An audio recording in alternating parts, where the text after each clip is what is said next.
इस वर्ष के बजट में 35,000 करोड़ रुपए तो हमने सिर्फ एनर्जी ट्रांजिशन के लिए रखे हैं। ये दिखाता है कि हमारा इरादा क्या है। मिशन ग्रीन हाइड्रोजन हमारे इसी इरादे को बुलंद करता है।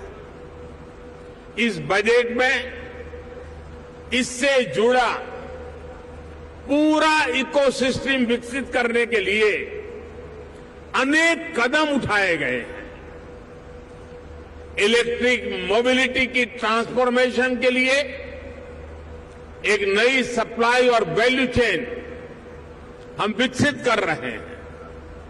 साथियों, मुझे खुशी है कि नई वैल्यू और सप्लाई चेन विकसित करने के लिए यूपी आज एक नया चैंपियन बनकर उभर रहा है। परंपरा और आधुनिकता से जुड़े उद्योगों का, एमएसएमईज का एक बहुत ही सशक्त नेटवर्क आज उत्तर प्रदेश में वाइब्रेंट है। यहां भदोही के कालीन और बनारसी सिल्क है, भदोही कारपेट क्लस्टर और वाराणसी सिल्क क्लस्टर भी, और उसकी वजह से यूपी भारत का टेक्सटाइल हब है। आज भारत के कुल मोबाइल मैन्युफैक्चरिंग में 60% से भी ज्यादा मोबाइल अकेले उत्तर प्रदेश में होता है। मोबाइल कंपोनेंट की सबसे ज्यादा मैन्युफैक्चरिंग भी यूपी में ही होती है। अब देश के 2 डिफेंस कॉरिडोर्स में से एक यूपी में बन रहा है। यूपी डिफेंस कॉरिडोर पर तेजी से काम चल रहा है। आज made in India defence equipments की डिमांड निरंतर बढ़ रही है। भारतीय सेना को भी हम अधिक से अधिक made in India defence system, defence platforms देने के लिए प्रतिबद्ध है।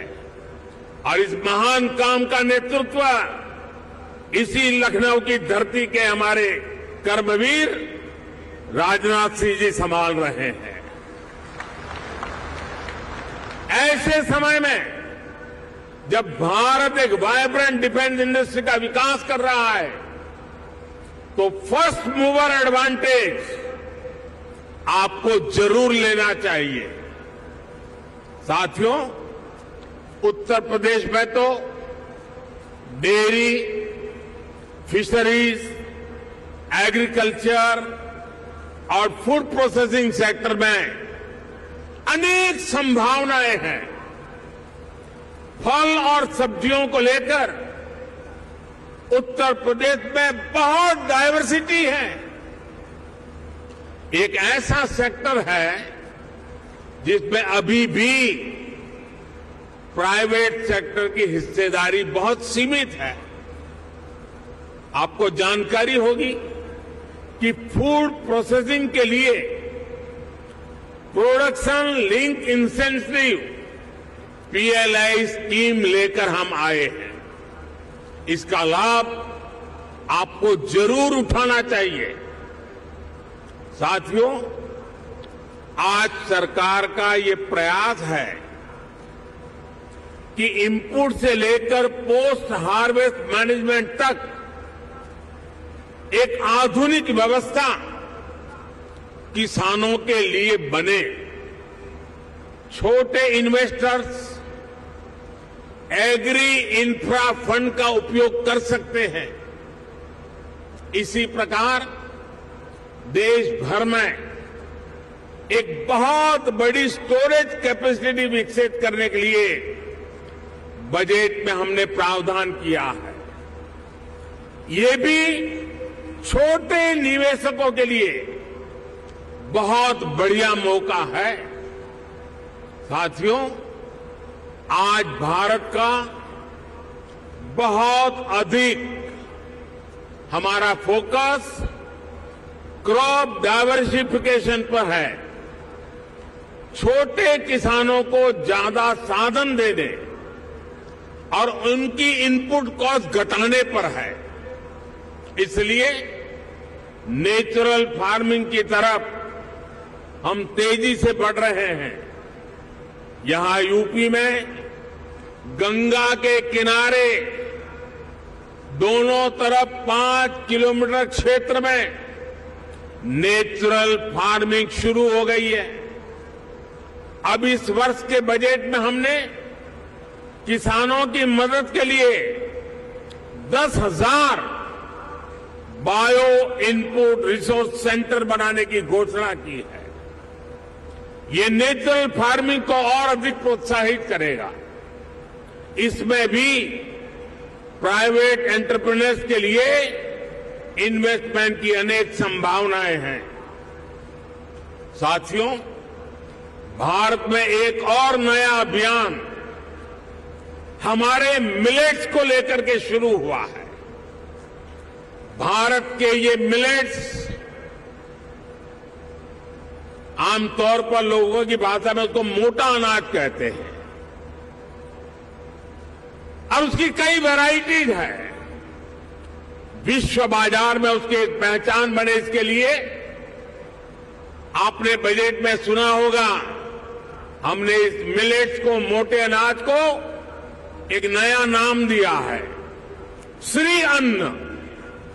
ये श्री अन्न जिसमें न्यूट्रिशन वैल्यू बहुत अधिक है, ये सुपर फूड है। जैसा श्रीफल का माध्यम है, महात्मय है, वैसा ही श्री अन्न का भी महात्मय बनने वाला है। हमारे ये प्रयास है कि भारत का श्री अन्न ग्लोबल न्यूट्रिशन सिक्योरिटी को एड्रेस करे। दुनिया इस वर्ष को इंटरनेशनल ईयर ऑफ मिलेट के रूप में भी मना रही है। इसलिए एक तरफ हम किसानों को श्री अन्न के उत्पादन के लिए मोटिवेट कर रहे हैं, वहीं दूसरी तरफ इसके लिए ग्लोबल मार्केट का भी विस्तार कर रहे हैं। फूड प्रोसेसिंग सेक्टर से जुड़े साथी रेडी टू ईट और रेडी टू कुक श्री अन्न के प्रोडक्ट्स में संभावनाएं तलाश सकते हैं और मानव जाति की बड़ी सेवा भी कर सकते हैं।